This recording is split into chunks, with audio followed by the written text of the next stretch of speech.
Alright, welcome back to my channel. So I'm exploring the amazing Teotihuacán temple.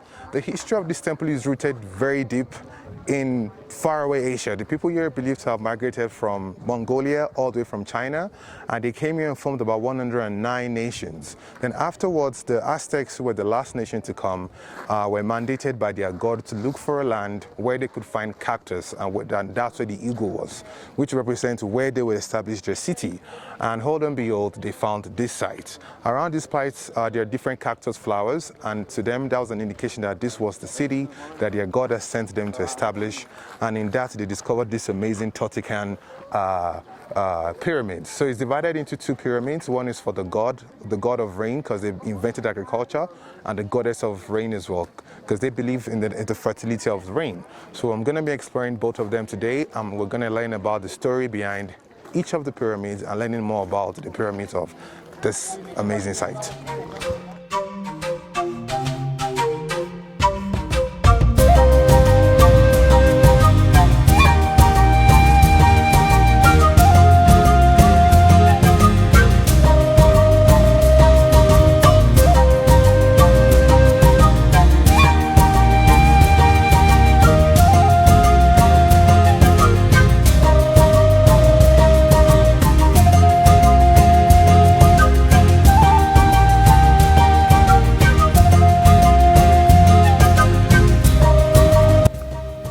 Teotihuacan is an ancient Mesoamerican city located at a sub-valley of the Valley of Mexico, which is located in the state of Mexico, an hour northeast of the modern-day Mexico City. This today known as the site of many most architecturally significant Mesoamerican pyramids built in the pre-Columbian Americas. At its zenith, perhaps in the first half of the first millennium, 1 AD to 500 AD, Teotihuacan was the largest city in the pre-Columbian Americas, with a population estimated at 125,000 or more, making it at least the sixth largest city in the world during its epoch. The city covered 8 square miles. 80 to 90% of the total population of the valley resided in Teotihuacan. Apart from the pyramid, Teotihuacan is anthropologically significant for its complex.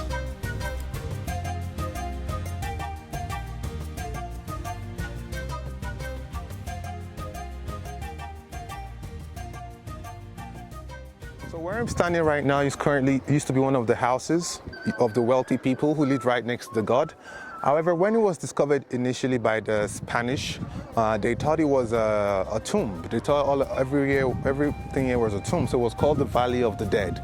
So it was until some research was done later that they discovered that this was the house where the wealthy people lived. Some of the items here have been reconstructed, but at the higher level, which we don't have access to, the original platform still stands there. So you can imagine how grand this place was when it was still an active place under the Aztec Empire. They were worshipping the god there, and the wealthy people lived just down here. So let's have a look. There are several houses like this. There are about I can see 10 already.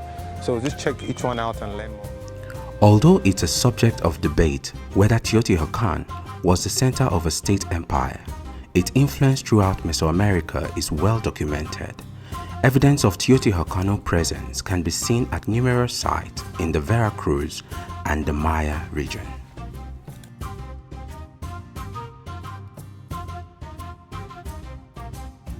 This next spot where I am, it used to be where the high priest used to live. There are actually 3 buildings. There's one this way, and the most important priest who usually stay here with his family.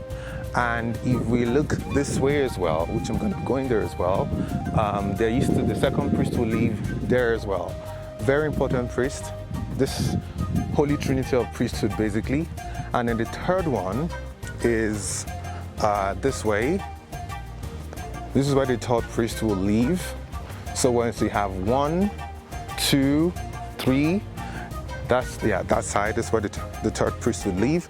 Then right in the middle of the 3 important priests was the temple of worship, and it's still well preserved till date. You can have a look at it. Just this big square where the three high priests will stay and prayers will happen here. So you can already get a feeling of what the city was organized like back then. The most important priest, the wealthy people over there, and one of the temples where prayers are being made.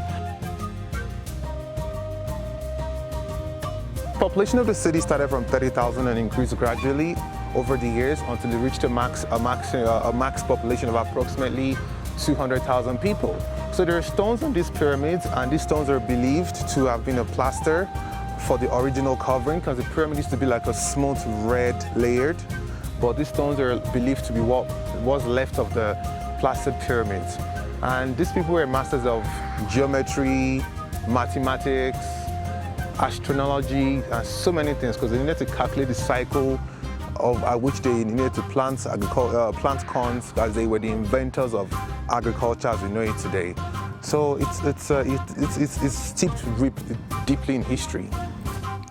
The city reached its peak in 450 CE, when it was the center of a powerful culture whose influence extended through much of the Mesoamerican region. At its peak, the city covered over 30 kilometers, over 11 square miles. Various districts in the city housed people from across Teotihuacan region of influence, which spread south as far as Guatemala. Notable absent from the city are fortifications and military structures.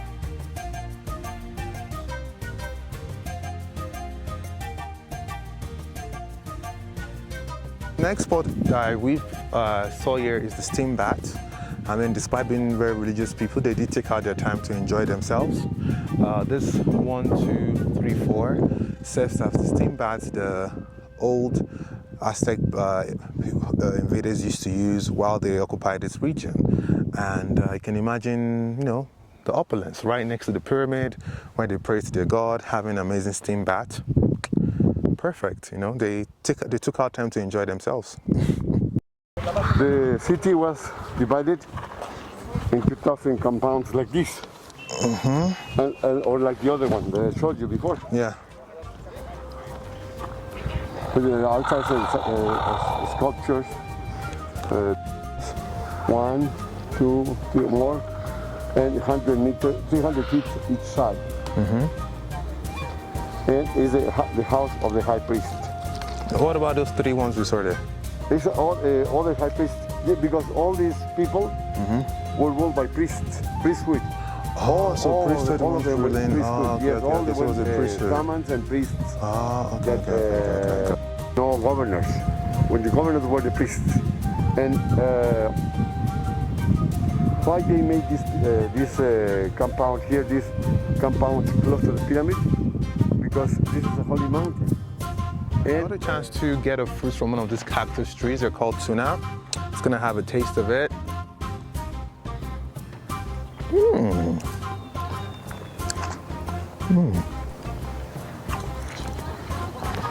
Muy delicioso.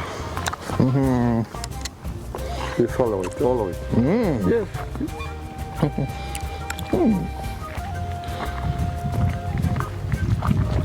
Like grape.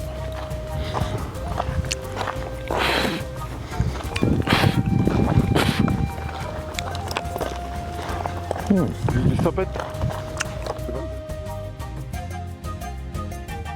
Scholars originally thought that the invaders attacked the city in the 7th or 8th century, sacking and burning it. More recent evidence, however, seemed to indicate that the burning was limited to the structures and dwellings associated primarily with the ruling class.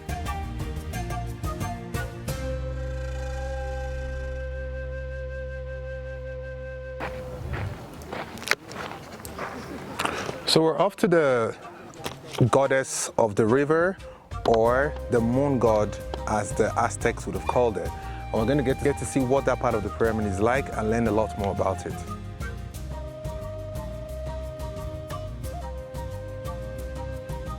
The Queen Temple, and this temple is much more organized, looks much more well preserved, and it's surrounded by 13 different temples, which was used back then to celebrate different types of sacrifices, rituals, based on the Aztec calendar, based on the 20-day cycle that the people then believed in. It's about 4-story buildings, about 20 footsteps. We're not allowed to climb it, obviously, but it's well preserved, and each one represents different gods. Unfortunately, the gods are not known because when the Aztec came here, they didn't have lots of knowledge about what was there prior. But what they knew for a fact is that each temple represented a different god, and they prayed or they did different sacrifices on each for each god on each temple. So I'm just looking at it. This one is well kept, pretty much like they built it yesterday, and you can imagine how active this place is. So, fun fact about this pyramid had more population than Chichen Itza, because Chichen Itza at its prime had 30,000 people, but this city had over 300,000 and was ruled via a priesthood. So they didn't have governors. They had high priests who ruled different domains of the temple. To be honest, I think this place should be a world wonder as opposed to Chichen Itza. Controversial opinion, just my thoughts.